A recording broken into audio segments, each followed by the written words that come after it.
నమస్కారం ఘంటారావానికి స్వాగతం. ముందుగా ప్రధాన అంశాలు. ఉత్తరప్రదేశ్లో కొనసాగుతున్న 5వ దశ పోలింగ్. అమేథీ సహా 51 నియోజకవర్గాల్లో ఓటర్ల బారులు.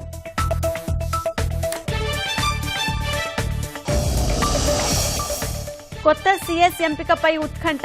దినేష్ కుమార్ పేరు ప్రకటించే అవకాశం.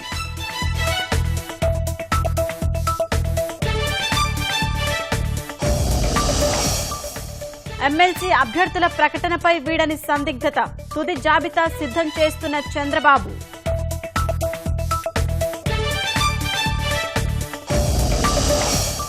సొబగులతో సిద్ధమైన నవ్యాంధ్ర శాసనసభ.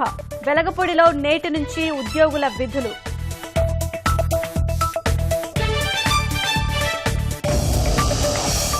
చిల్లర కష్టాలు తీర్చేందుకు ఆర్టీసీ వినూత్న చర్యలు. బస్సు ఛార్జీలో సవరణలు చేసే అవకాశం.